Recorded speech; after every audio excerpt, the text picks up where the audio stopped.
Вы смотрите новости экономики на Якутия-24, в студии Иван Лазаренко. В России хотят ввести продуктовые банковские карты для граждан с низкими доходами. Деньги на приобретение еды из госбюджета предполагается перечислять ежемесячно. Такой законопроект внесен в Государственную Думу. Авторы инициативы предлагают выдавать такие карты людям, чей доход ниже 2 прожиточных минимумов, то есть меньше 25 404 рублей. Размер выплат может составить до 12 702 рублей в месяц, но окончательную сумму должно будет определить правительство. Важным нюансом является то, что на полученные деньги можно будет приобрести только отечественные продовольственные товары. Правда, как это будет контролироваться, пока не вполне понятно. Но уже точно известно, что табачные изделия и алкогольные напитки с помощью такой карты оплатить не удастся. Также на рассмотрение Госдумы внесен законопроект о введении новой прогрессивной шкалы налога на доходы физических лиц. Так предлагается освободить от налога граждан, чей доход не превышает 17 тысяч рублей в месяц. За счет отмены НДФЛ эти люди смогут дополнительно получать в среднем по 1700 рублей в месяц или по 21 тысячи рублей в год. Отмечается, что сейчас таких налогоплательщиков около 9 миллионов или 14% населения. Всего же предлагается разделить налогоплательщиков на 5 групп. Для второй группы, которая зарабатывает от 17 до 417 тысяч рублей в месяц, ставка налога должна остаться на нынешнем уровне 13%.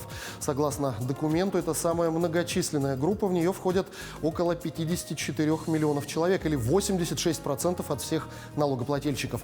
Ну а для самых богатых, кто зарабатывает более 100 миллионов рублей в год, предлагается ввести налог в размере 23 миллионов 800 тысяч рублей плюс 35% суммы, превышающей 100 миллионов рублей.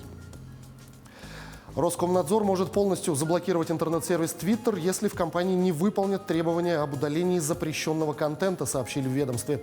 По сообщениям информационных агентств, ведомство уведомило об этом компанию Twitter, но администрация соцсети пока не вышла на связь.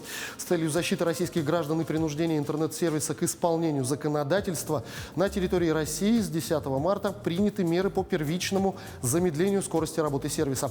Замедление реализовано на 100% мобильных устройств и на 50% стационарных устройств, пояснили в Роскомнадзоре.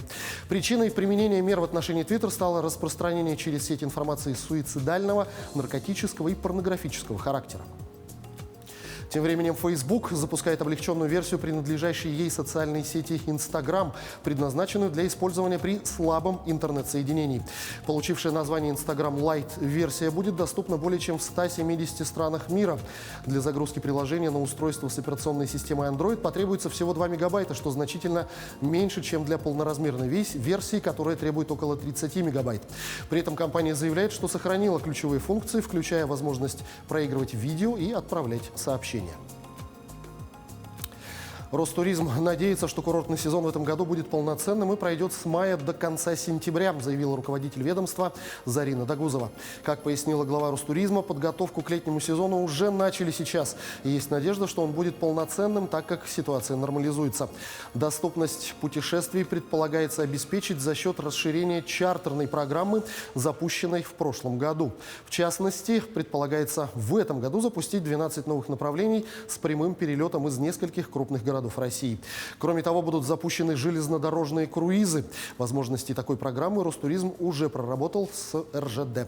Как пояснила глава Ростуризма, такие круизы предполагают проживание в вагонах с включенным питанием и выездом на экскурсии. Сибирь становится главной житницей криптовалют. Крупнейший на постсоветском пространстве дата-центр уже работает в Братске. На еще один начали строить в Бурятии, рассказывает Роман Чуриков. В день этот цех в Братске вырабатывает миллионы рублей. Хотя на языке профессионалов это называется майнит. Добро пожаловать на криптоферму Bitриver, самую крупную в России.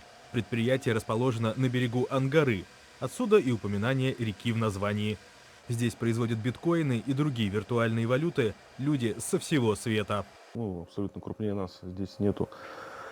У нас заключены договора порядка с 80 клиентами. Это абсолютно все страны, регионы, абсолютно всего земного шара. Для майнинга криптовалют необходимы мощные компьютеры, ведь они занимаются шифрованием сложного кода, он же блокчейн. А мощные компьютеры нуждаются в большом количестве электричества и охлаждении. Именно поэтому крупнейшие в мире фермы находятся в северных регионах – в Сибири, Канаде, Исландии, Горном Китае. У Bitriver есть еще одно преимущество – дешевая электроэнергия от близлежащей ГЭС. Хорошее подспорье, если учесть, что курс биткоина на днях установил очередной рекорд, пробив показатель в 4 миллиона рублей за единицу. Среднегодовая температура здесь, в данном регионе, плюс 5, что очень важно для работы майнингового оборудования, так как оно в процессе работы нагревается порядка от 60 до 80 градусов, то есть необходимо охлаждение. Климат здесь для этого подходит.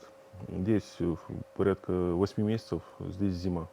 Из-за таких благоприятных условий на Россию сейчас приходится порядка 7% мирового майнинга криптовалют.